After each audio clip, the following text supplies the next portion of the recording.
Alors, ce soir, êtes-vous prêts pour la parole du Seigneur?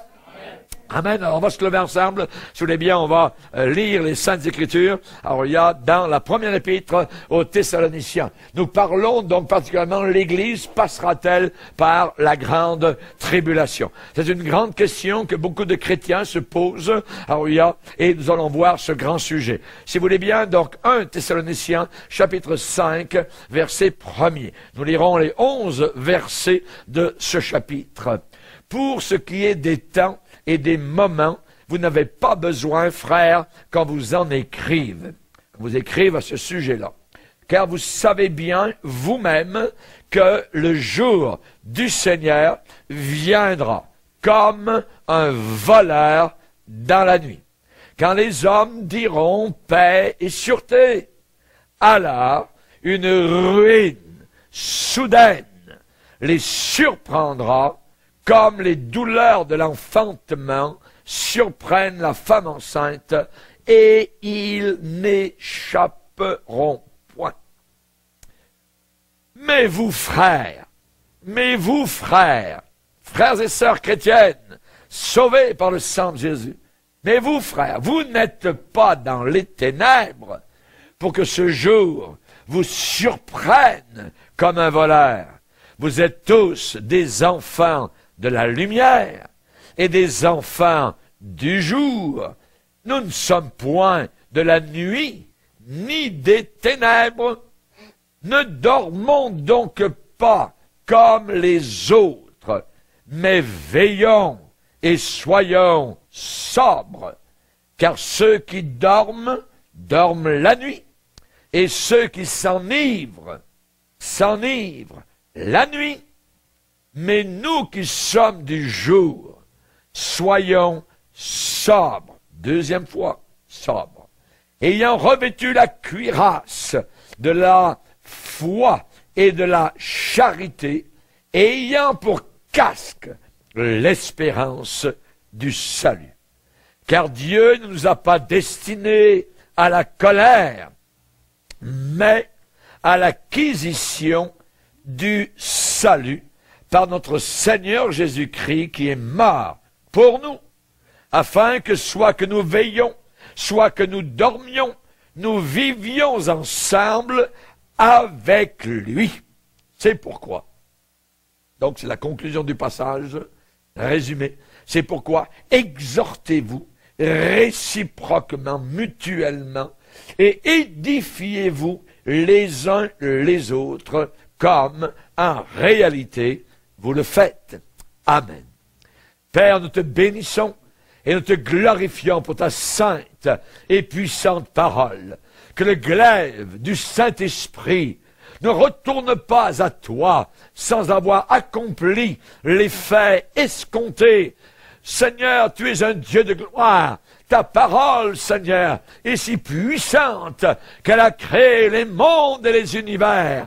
Nous te demandons, Seigneur, que nous puissions essayer de la comprendre, que nous puissions, Seigneur, avoir une ouverture de cœur à ta sainte parole, au nom de Jésus. Amen. Et tout le peuple dit Amen. Gloire à Dieu. On peut s'asseoir, frères et sœurs. Nous allons nous poser une question ce soir. Nous sommes posé une autre question, vendredi soir, durant la réunion de prière. Cette question était, est-ce qu'un homme peut bloquer la volonté de Dieu dans une vie?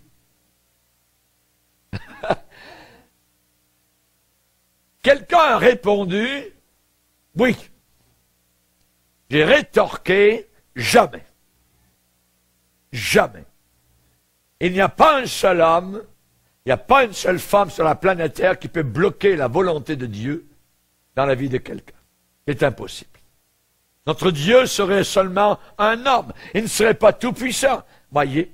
Évidemment, c'était une question. On a essayé d'y répondre parce qu'il y avait un homme à côté de la piscine de Bethesda. Jésus l'a rencontré et lui a dit, veux-tu être guéri? Et cet homme a dit, je n'ai personne pour m'aider, pour me tirer ma carcasse, pour descendre dans la piscine quand l'eau est agitée. et un autre descend toujours avant moi. Il y a des gens qui disent, c'est toujours un autre, c'est jamais moi, voyez, on ne me reconnaît pas, on ne connaît pas mes talents, ainsi de suite, voyez. Il y a des gens qui, je dirais, rugissent dans les brancards, voyez. Il ne faut pas être comme cela. On a répondu à cette question vendredi soir. Et je bénis le Seigneur parce que ça a été inspiré de Dieu. Ce soir, ce sera une autre question. Vous savez, l'apôtre Paul répondait à des questions.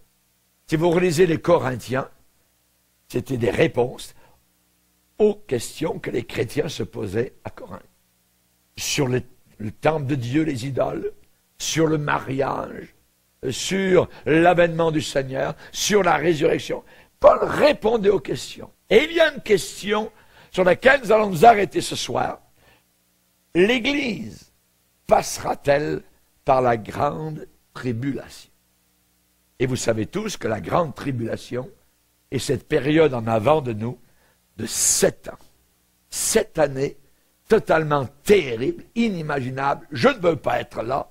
Et personne de sauvé qui connaît la Bible ne veut non plus être à cet endroit-là.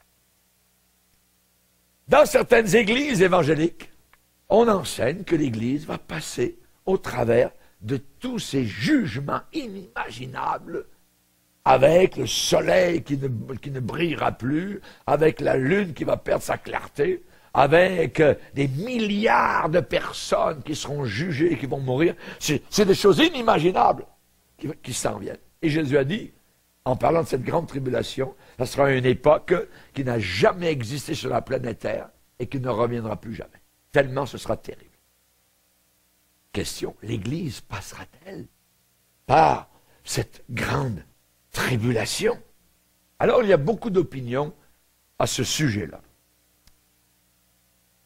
On se pose la question, est-ce que l'Église sera présente sur terre pendant la grande tribulation?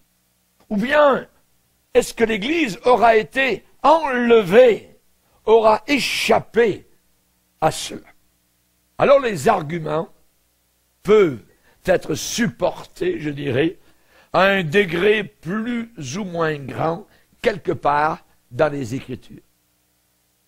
Et je dirais qu'en plus, les grands livres sur la fin des temps, le prophète Daniel, l'Apocalypse de Jean, eh bien, ont été écrits souvent dans un langage symbolique.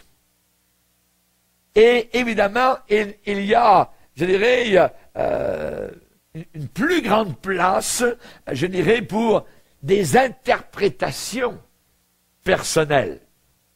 Oh, le lion là-bas, ça veut dire ça, l'autre là-bas, ça veut dire ça, c'est les États-Unis là-bas, l'Europe ça, ainsi de suite, le tigre là, tout ça, la queue du serpent, ça veut dire ça. Il y a toutes sortes, évidemment, donc, d'interprétations variées, parfois loufoques, voyez, qui sont apportées dans le livre de Daniel et dans l'Apocalypse. Évidemment, plus dans ces domaines-là que dans les évangiles ou dans les épîtres, où il y a bien moins de choses symboliques.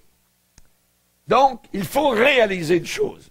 Il faut réaliser qu'il y a de la place pour différentes opinions. Des opinions différenciées.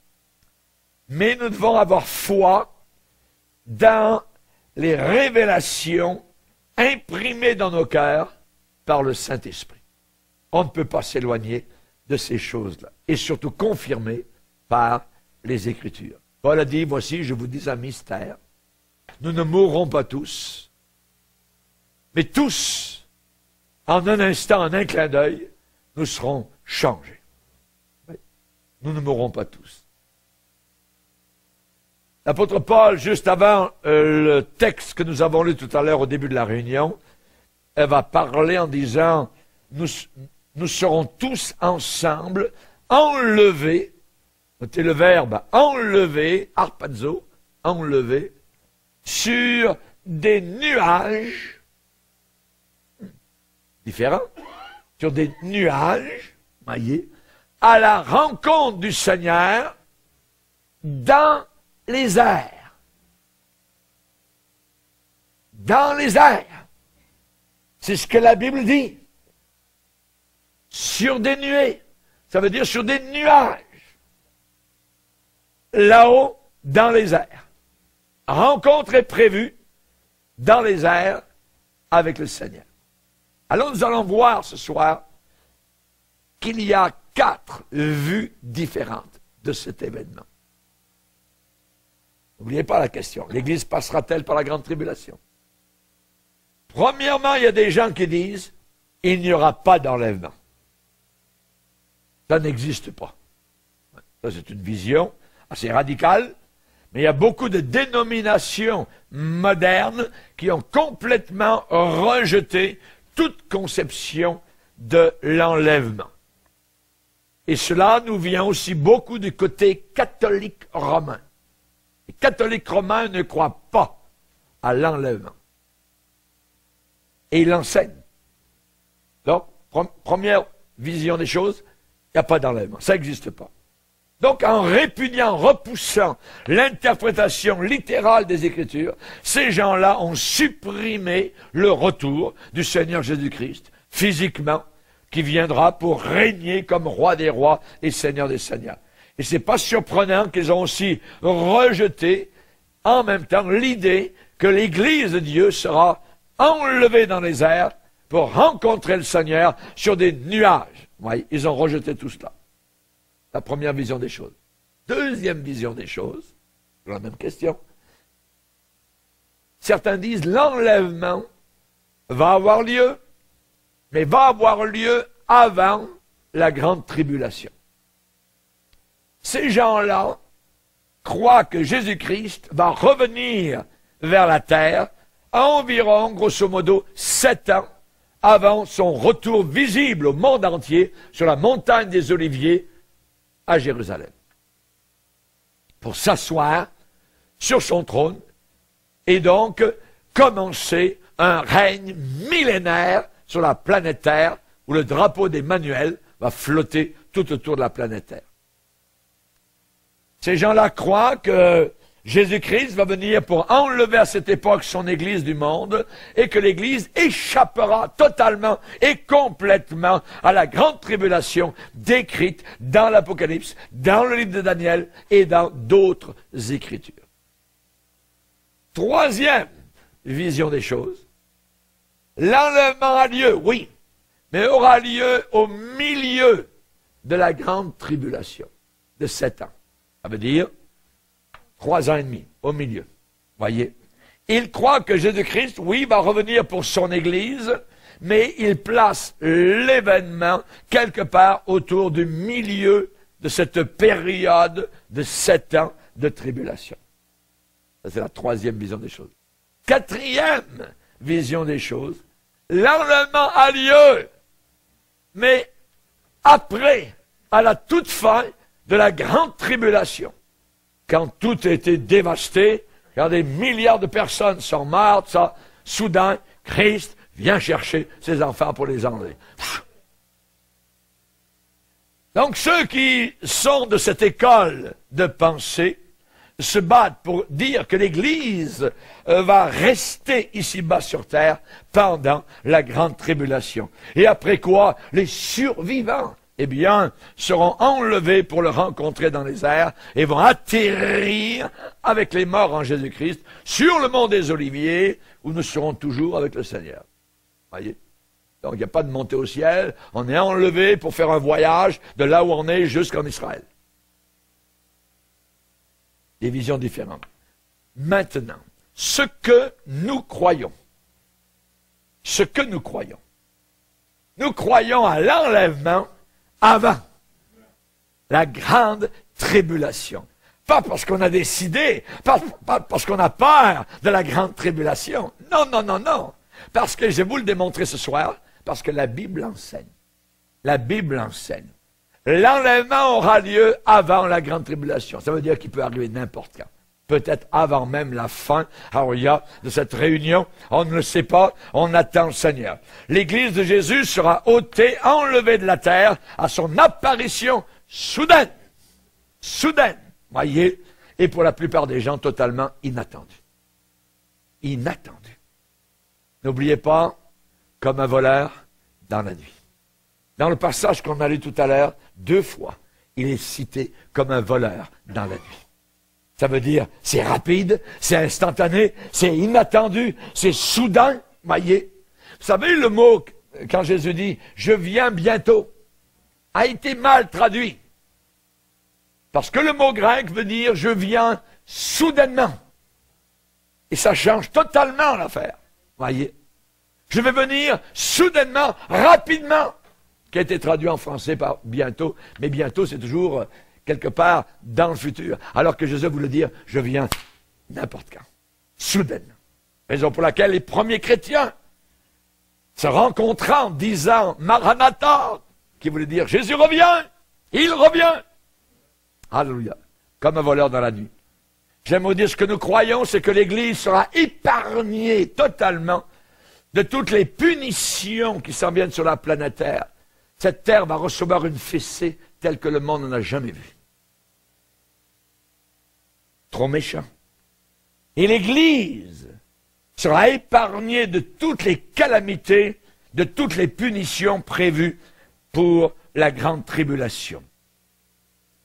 La Bible dit, Christ apparaîtra une deuxième fois, puisqu'il est apparu une première fois il y a 2000 ans, il apparaîtra une deuxième fois sans péché, pareil, à ceux qui l'attendent pour leur salut.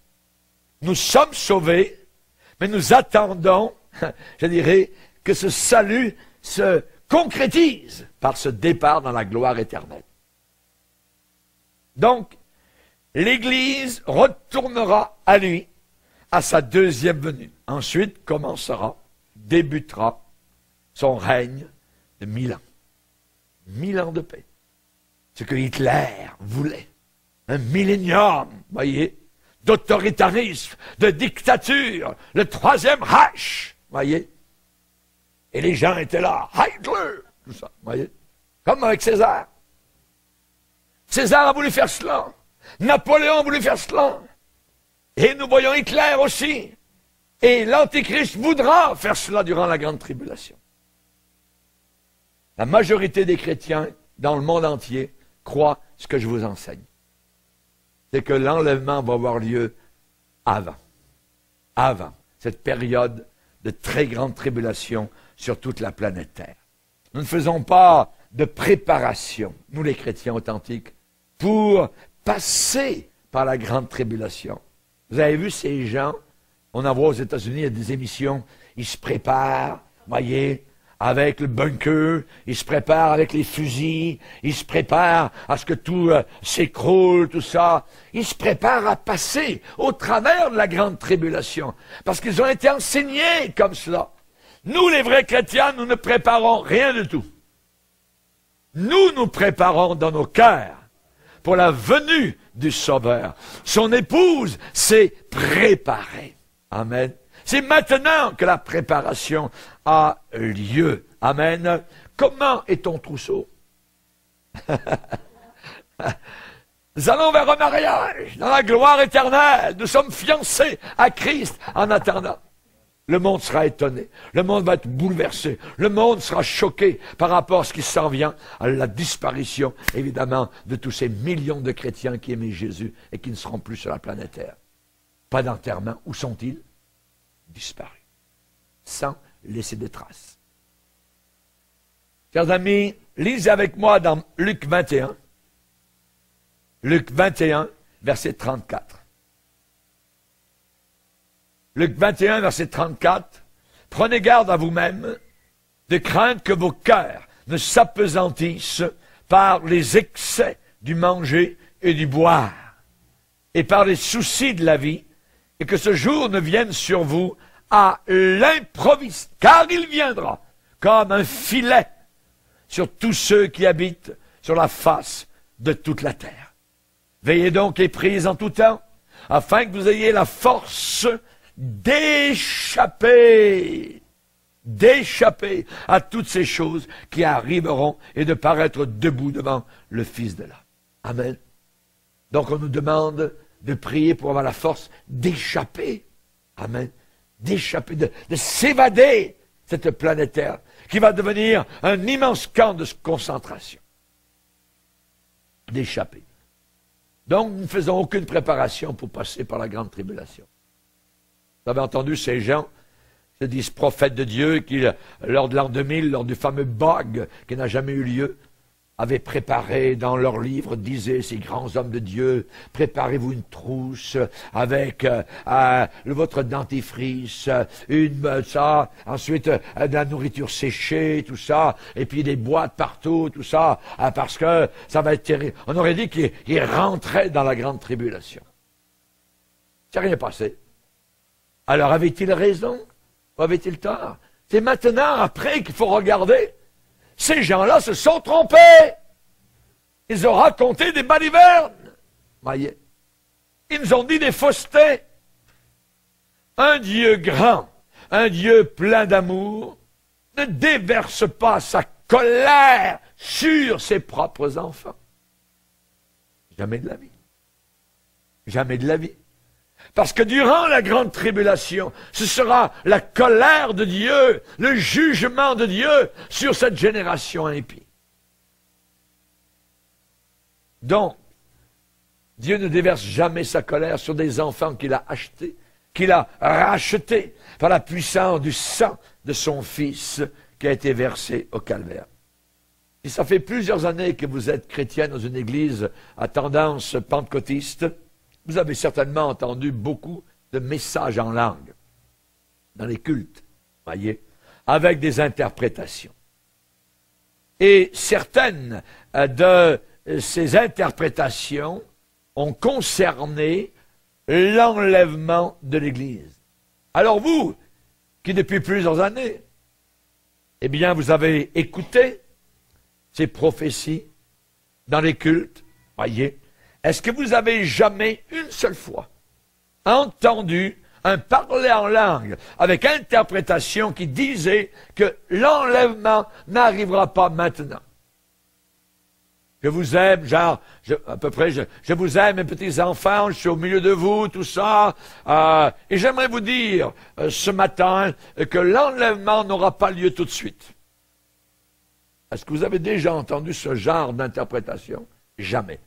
Moi, ça fait 44 ans que je suis chrétien. J'ai entendu beaucoup de messages en langue, avec interprétation, et jamais j'ai entendu une chose semblable. Mais j'ai toujours entendu, je vous aime, je suis au milieu de vous, et je viens bientôt, prépare-toi. Tout le temps. Tout le temps. Voyez? Jamais on a eu une interprétation qui disait que l'Église ne serait pas enlevée. Nous n'avons jamais eu d'interprétation qui disait que les chrétiens seraient laissés pour souffrir les affres et les douleurs de la très grande tribulation qui s'en vient pendant 7 ans sur la planète Terre. Vous pouvez chercher dans vos expériences passées et les sourires vont commencer à illuminer vos beaux visages. Amen. Mais nous avons toujours eu des messages en langue, avec interprétation qui disait de nous préparer pour un départ, qui nous exhortait à la préparation. On a été avertis par le Saint-Esprit pour être prêts, parce que le temps était proche, que c'était imminent, que le retour de Christ était imminent, et que Christ se préparait à descendre. On a entendu cela. Oui. J'aimerais vous rappeler aujourd'hui que Jésus-Christ est à la porte et qu'il peut apparaître à n'importe quel moment. À n'importe quel moment. À n'importe quel moment du jour ou de la nuit. C'est peut-être la dernière réunion que je fais sur la planète Terre. Alléluia! Gloire à Dieu! Amen! Jamais n'avons entendu un seul message pour nous avertir de nous préparer à attendre. Nous préparer à attendre parce que le temps n'était pas encore là. Jamais. Jamais n'avons entendu cela. Jamais il n'y a eu une prophétie concernant la fin des temps pour nous avertir de nous fortifier et de nous préparer pour l'agonie de la grande tribulation ou même une partie de la grande tribulation. Jamais. Dans nos esprits, la question est établie, là, directement. Et nous avons un support biblique que nous allons voir pour l'enlèvement avant la grande tribulation. Pourquoi? Parce que dans la Bible, dans l'Apocalypse, il y a un changement d'attitude marqué à un certain endroit dans la parole de Dieu, l'Apocalypse. Vous savez, je vous rappelle que l'Apocalypse est divisé en 3 sections. En 3 sections. Jean écrit, les choses que tu as vues. Jean écrit les choses qui sont. Jean écrit les choses qui doivent arriver après elles. Après elles. Donc, premièrement, les choses que tu as vues. Eh bien, elles étaient déjà dans le passé, voyez. Et ces observations sont généralement trouvées au premier chapitre de l'Apocalypse, où on voit Jean qui voit Christ dans sa gloire, avec ses yeux de flamme, avec son visage comme le soleil quand il brille dans sa force. Pensez-vous qu'on a besoin de lumière, d'électricité, voyez, d'Hydro-Québec ou de l'EDF là-haut dans la gloire? Jamais de la vie. Jamais de la vie. Amen. Gloire au Seigneur. Pas besoin du soleil, pas besoin de la lune. Christ lui-même est le flambeau de l'éternité. Gloire au Seigneur. Amen. Deuxièmement, écrit les choses qui sont. C'est l'âge, l'époque de l'Église, voyez. L'Église qui existait au temps de l'apôtre Jean, et cette époque s'en va jusqu'à l'enlèvement, jusqu'au moment de l'enlèvement. Donc, ça inclut l'époque dans laquelle nous sommes actuellement maintenant. Et ces 2 chapitres dans la Bible, Apocalypse 2, Apocalypse 3, où nous voyons très souvent le mot Église, l'Église d'Éphèse, l'Église de Smyrne, l'Église de Thyatire, l'Église donc de Laodicée, de Philadelphie, ainsi de suite. Voyez. Donc, nous avons cela dans la Bible, les choses que tu as vues, 2 les choses qui sont, le temps de l'Église, et troisièmement, troisième partie, les choses qui doivent arriver après elles, après le temps de l'Église. Voyez, après ces choses. Donc, quelles choses? Les choses dans Apocalypse 2 et 3, le temps de l'Église. Donc, celles qui doivent arriver après l'enlèvement. Et nous avons cela dans la Bible, dans Apocalypse 4, jusqu'à Apocalypse 22. 22, la fin. Concernant les événements qui arriveront après l'enlèvement de l'Église. La dernière déclaration d'Apocalypse 3 qui concerne, je dirais, la fermeture du temps de l'Église, de l'époque de l'Église, eh bien, il est dit que celui qui a des oreilles entende ce que le Saint-Esprit dit aux églises. Et c'est la dernière parole que nous avons. La fermeture est faite là, évidemment, donc pour le temps, l'époque de l'Église. Et jusqu'à présent, ça fait environ déjà donc 2000 ans.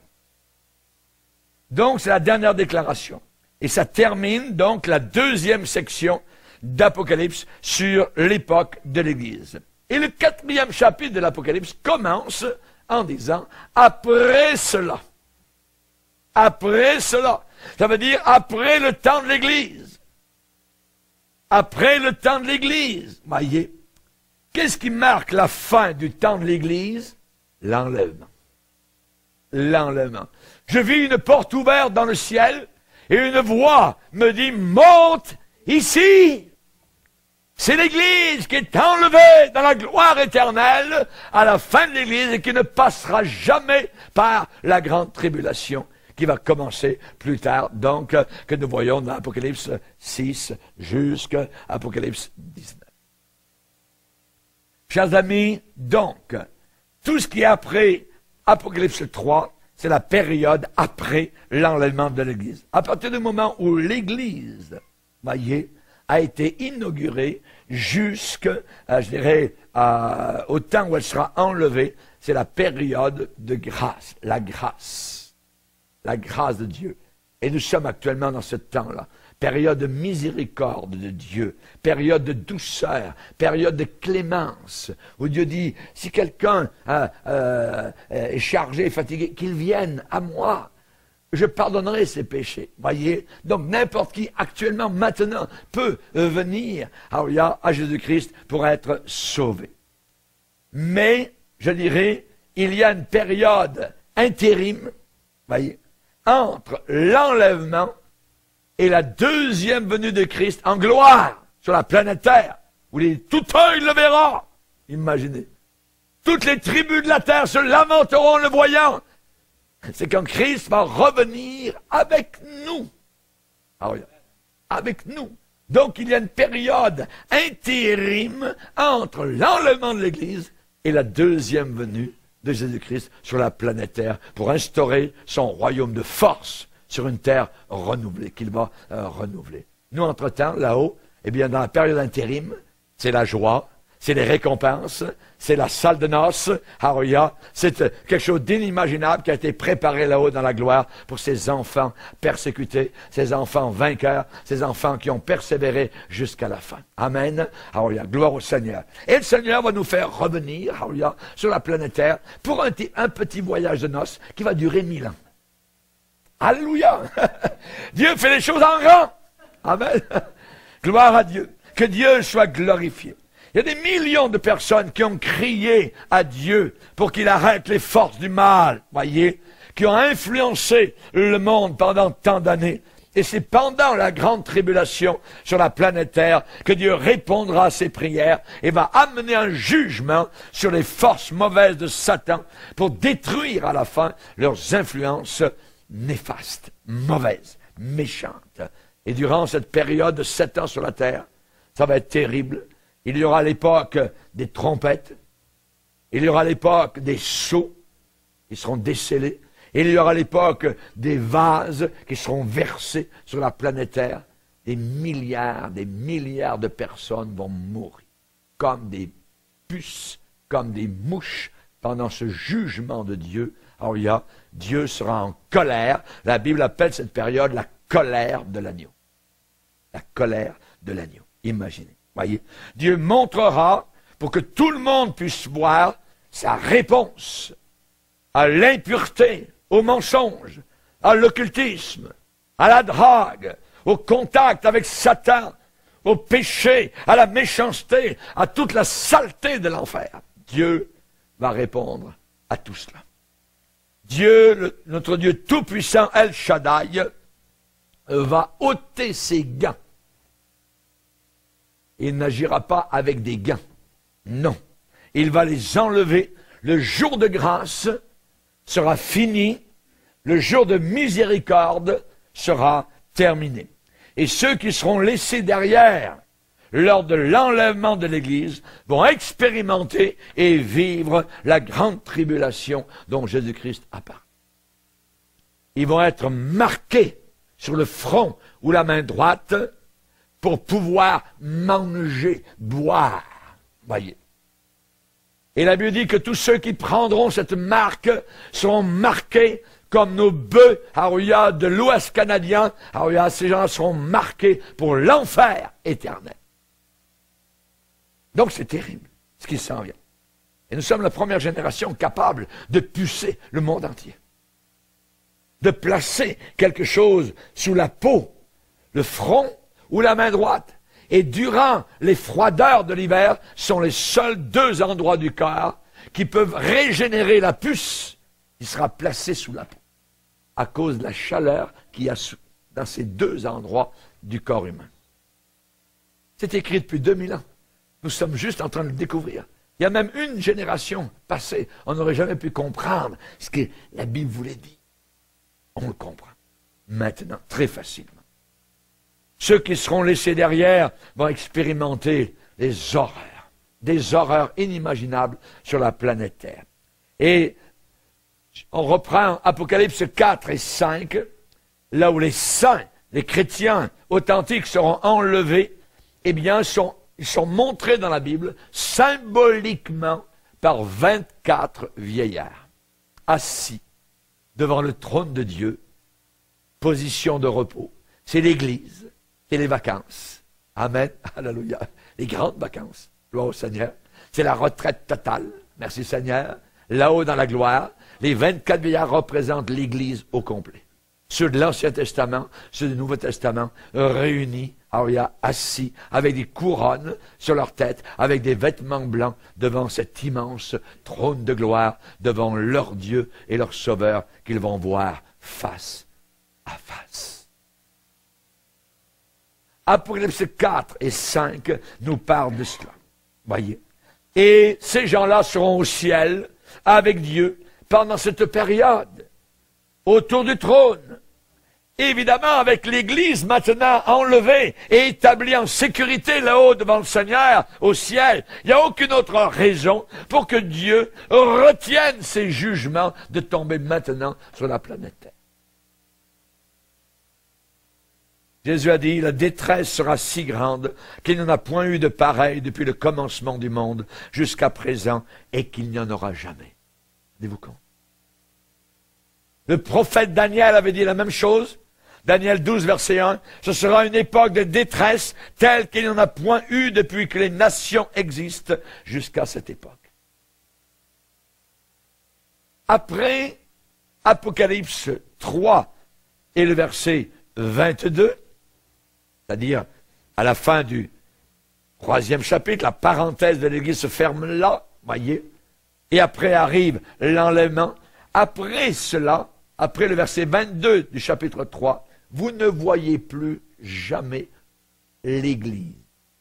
Vous ne la voyez plus, elle n'est plus mentionnée. Le mot Église ou les mots Église ne sont plus mentionnés. Si l'Église était encore présente sur terre pendant la grande tribulation, certainement et sûrement, elle serait mentionnée quelque part, là, au travers de l'Antichrist, au travers de...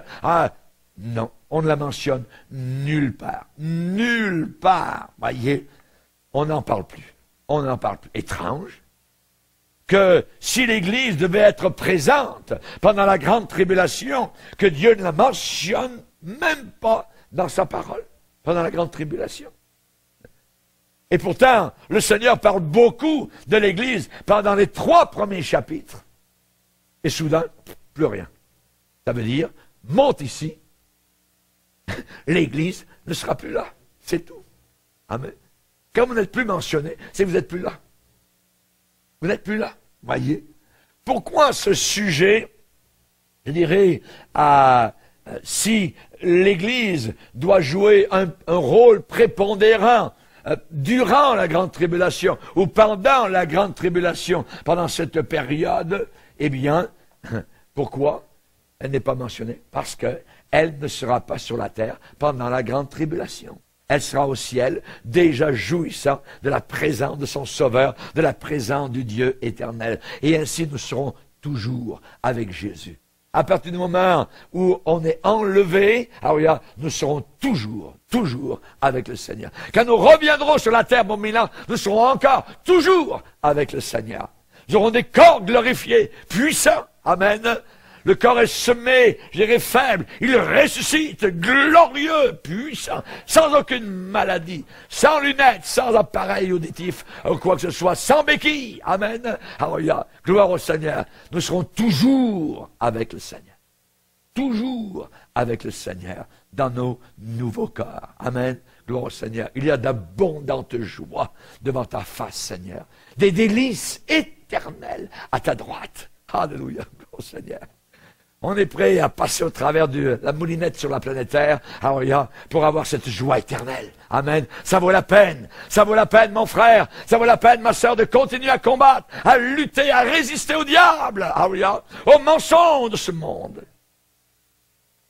L'Église est mentionnée 20 fois environ dans l'Apocalypse. Et dans Apocalypse 1, 2 et 3, elle est mentionnée 19 fois. On la revoit à la fin, c'est dans le dernier chapitre totalement, simplement pour un résumé, ou pour attester, où il est dit, j'ai envoyé mon ange pour vous attester ces choses dans les églises. Je suis le rejeton, la postérité de David, l'étoile brillante du matin. Amen. Alléluia. Gloire au Seigneur. Maintenant, pour revenir à ces vieillards, ces anciens qui sont assis là-haut dans la gloire sur des trônes, la plupart des gens qui étudient la Bible, eh bien, ces vieillards représentent donc, je le répète, les saints qui auront été enlevés et ils sont dans le ciel seulement après Apocalypse 4. Seulement après Apocalypse, c'est-à-dire à l'enlèvement. Monte ici. Et je vis 24 vieillards assis avec des vêtements blancs et des couronnes sur leur tête. C'est l'Église de Dieu qui est là, qui est réunie devant le Seigneur. Amen. Gloire au Seigneur. Donc on ne les mentionne pas comme étant sur terre. Ils sont au ciel, devant le trône de gloire. Lisez avec moi Apocalypse 4, si vous voulez bien. Apocalypse chapitre 4.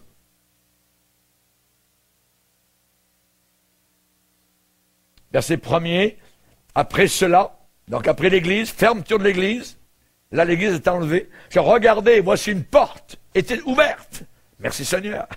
Ça aurait été terrible si les gens avaient dit, voici je vis une porte, elle a été fermée. Et là il dit, je vis une porte ouverte dans le ciel. La première voix que j'avais entendue comme le son d'une trompette et qui me parlait dit, monte ici et je te ferai voir ce qui doit arriver dans la suite. Aussitôt, je fus ravi en esprit avec le Saint-Esprit. Et voici, il y avait un trône dans le ciel. Et sur ce trône, quelqu'un était assis.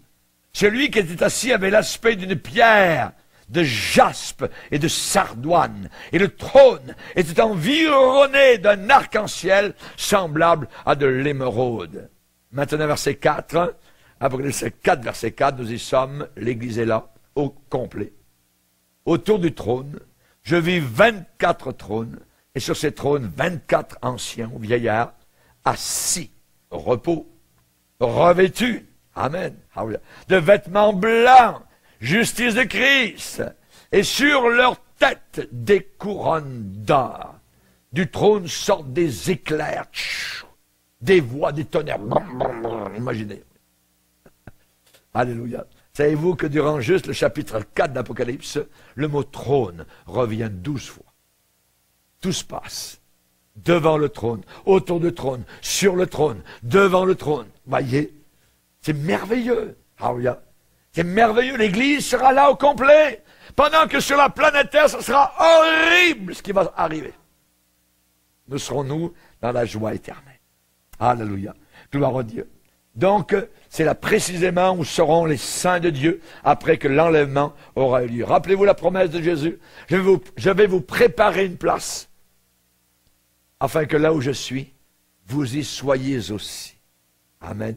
Je vais vous préparer une place. Amen. Alléluia. Je reviendrai et je vous prendrai avec moi, afin que là où je suis, vous y soyez aussi. Maintenant, évidemment, il faut reconnaître. Reconnaître. Reconnaître quoi? Eh bien, n'importe quel individu est reconnu, identifié par ses caractéristiques et ses traits. On appelle ça ID en bon français. Identification. Quand vous passez aux douanes, entre le Canada et les États-Unis, tout ça, on vous demande de montrer vos ID. Amen. Votre identification personnelle.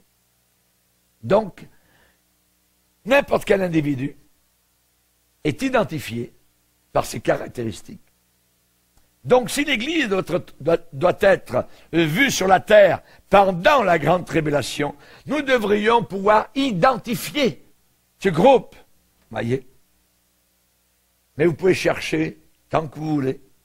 Vous ne trouverez aucune description de ce groupe appelé Église, cet ensemble de chrétiens, pendant cette période. Pas là. Et pas là. Après Apocalypse 4, verset 1er, nous avons l'évidence de la présence d'Israël. Et souvent, des gens qui confondent Israël avec l'Église. Mais l'Église n'est plus là. Voyez. Mais Israël sera sur la terre et vivra des choses inimaginables jusqu'à ce qu'à la fin des 7 ans, ils vont pleurer et ils vont reconnaître Jésus-Christ. Ils pleureront sur celui qu'ils ont percé. Et le mot celui en hébreu, dans Zacharie 14, c'est Aleph et Tav. Et la première lettre de l'alphabet hébreu et la dernière lettre de l'alphabet hébreu. ils reconnaîtront le début et la fin de celui qu'ils ont percé, l'alpha et l'oméga. Alléluia. Le premier et le dernier, l'aleph et le tav. Alléluia. Gloire au Seigneur. Que Dieu soit glorifié. Donc Israël n'est pas mentionné du tout pendant les 3 premiers chapitres de l'Apocalypse. Pourquoi? Parce que l'Église et Israël sont 2 groupes totalement différents dans le livre de l'Apocalypse. On voit que Israël remplit, donc on le voit, d'Apocalypse 4 avec Apocalypse jusqu'à Apocalypse 19. Nous voyons, Israël est là. Et quand il y a vision d'une femme qui donne naissance à un bébé, et le diable vient manger le bébé qui vient de naître, et nous voyons cette femme sur la planète Terre en train d'écraser le serpent, ce n'est pas Marie, c'est Israël. C'est Israël. Amen. L'Église catholique nous fait croire des bêtises. Voyez. Les élus dans l'Apocalypse, à partir d'Apocalypse 4 jusqu'à 19, c'est Israël. Et la grande tribulation va inculquer principalement Israël, et ça va continuer au travers de l'Apocalypse, surtout d'Apocalypse 6. Nous voyons l'apparition de l'Antichrist, qui amènera une fausse paix sur la terre, jusqu'à Apocalypse 19. Donc, on doit placer toute notre attention sur Israël quand vous lisez ces chapitres, d'Apocalypse 4 à Apocalypse 19. Maintenant, les promesses de Jésus sont là. Jésus a dit que certains seraient comptés dignes d'échapper à ces choses. D'échapper à ces choses. Quelles choses? Les calamités décrites. Voyez? Que faire quand vous avez, Jésus a dit, les hommes ne sauront que faire au bruit de la mer et des flots. On nous dit que dans quelques années, la mer aura monté de 1 mètre. Qu'est-ce que les gens font? Ils ne peuvent rien faire. Mais c'est votre tuyau d'échappement de votre petite voiture là, qui réchauffe mon œil. Les hommes avalent ça. C'est Dieu qui fait fondre la calotte glaciaire. C'est Dieu qui règne sur le climat du monde. C'est Dieu qui permet les ouragans. Mais cette génération qui ne croit pas à Dieu, eh bien, eux, ils essayent d'expliquer, ils essayent d'évaluer les choses selon leur petite cervelle qui est très, très, très grise. Chers amis, il va arriver des choses terribles. Ces gens-là vont un jour se tenir devant le Fils de l'homme. Chers amis, nous avons besoin de savoir que Jésus a dit que certains seront comptés dignes d'échapper à ces choses. D'échapper à ces choses. Si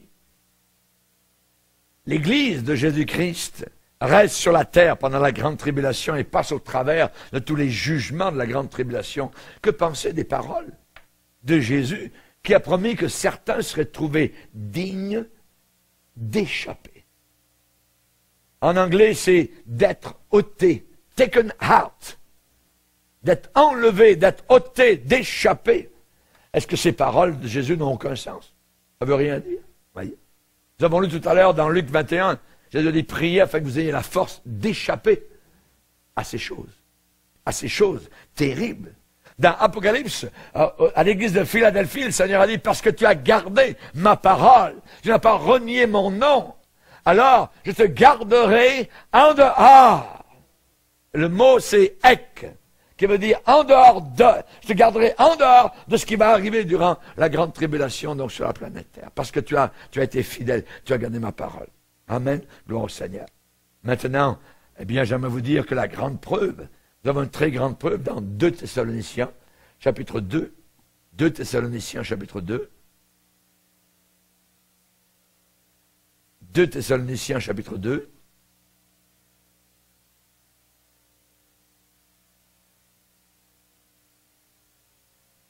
Verset 6. Il a dit, maintenant vous savez ce qui le retient, ce qui l'empêche. On parle ici de l'Antichrist. Vous savez maintenant ce qui le retient, afin qu'il ne paraisse qu'en son temps. Car le mystère de l'iniquité agit déjà. Il faut seulement que celui qui le retient, celui qui l'empêche et qui le retient encore, ait disparu. Ici, on parle d'une disparition. Disparition de quelqu'un, de quelque chose, d'un groupe qui empêche l'Antéchrist de venir. J'aimerais vous le dire, clairement, c'est simple. Tant que nous sommes sur la terre, vous ne verrez pas l'Antéchrist. Vous ne le verrez pas. Il faut que celui qui le retienne encore ait disparu. Ait disparu. Et alors paraîtra l'impie. Après la disparition de l'Église, c'est simple. C'est très simple, voyez. Donc, qui retient les puissants des ténèbres? Qui empêche les puissants des ténèbres pour qu'elles aient leur plein potentiel, leur pleine liberté? Voyez. Il y a 3 forces sur la terre. Il y a les gouvernements, il y a l'Église authentique, et il y a le Saint-Esprit. Donc, ça doit venir d'une de ces 3 sources. Les gouvernements du monde, évidemment, eux, ils vont participer à la venue de l'Antéchrist. Donc, ils n'empêchent pas l'Antéchrist de venir. Le Saint-Esprit ne sera pas totalement enlevé pendant la grande tribulation, car certaines personnes seront sauvées pendant la grande tribulation. On voit cela dans l'Apocalypse 7, versets 13 à 17. Des multitudes sauvées, voyez. Et évidemment, personne ne peut être sauvé sans le ministère du Saint-Esprit. Ces gens-là seront décapités. J'aimerais vous dire que les guillotines vont fonctionner jour et nuit. Tous ceux qui voudront, qui parleront de Jésus, parleront de la Bible, ça, terminé. Voyez. Exactement comme les islamistes, hein, dans le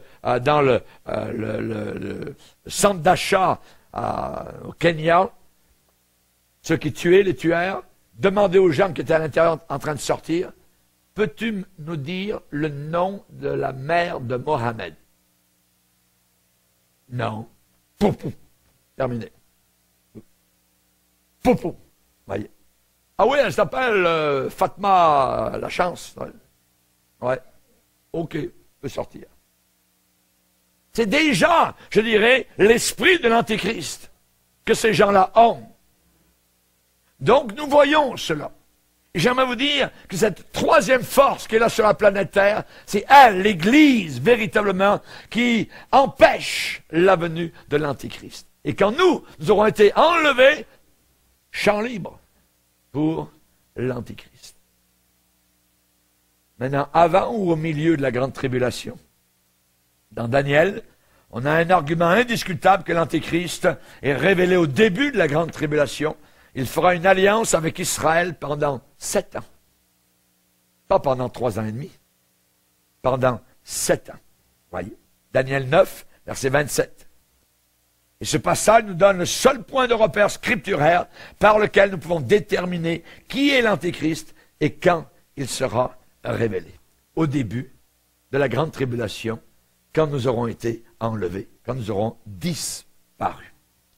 Si l'Église doit être enlevée au milieu de la grande tribulation ou à la fin de la grande tribulation, alors évidemment, donc, nous aurions un temps défini, prédit, on saurait, puisque la grande tribulation dure 7 ans. Donc, on verrait l'Antéchrist et on dit, OK, dans 7 ans, eh bien, l'enlèvement va avoir lieu. Ou dans 3 ans et demi, on attend. 3 ans et demi, on sait quand. Alors que Jésus dit, personne ne sait ni une journée d'heure. Amen. Alléluia. Il faut seulement que celui qui le retienne encore ait disparu. Alors paraîtra l'Antéchrist. Amen. Alléluia. Gloire au Seigneur. Et en terminant, la dernière promesse, bien définie, Dieu ne nous a pas destinés à la colère. Et la grande tribulation sera un temps de colère contre l'humanité en rébellion totale contre le Dieu 3 fois saint. Amen. Et Dieu ne nous a pas destinés à la colère. Dans Apocalypse 6, verset 16, on a dit que cette période est la colère de l'agneau. Voyez. Dans 1 Thessaloniciens 1,10, il est dit Jésus qui nous délivre de la colère à venir. Amen.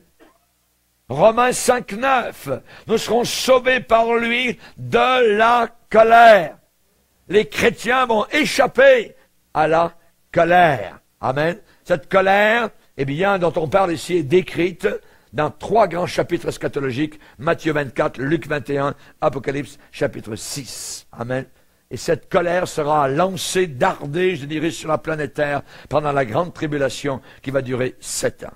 si les saints doivent échapper à cette colère terrible, alors il faut absolument que l'Église soit enlevée avant que la grande tribulation ne débute. Certaines personnes ont dit, oui, mais Jésus a dit, vous aurez des tribulations dans le monde, donc l'Église va passer par la grande tribulation. Non, non, non. Jésus, il faut comprendre les mots français.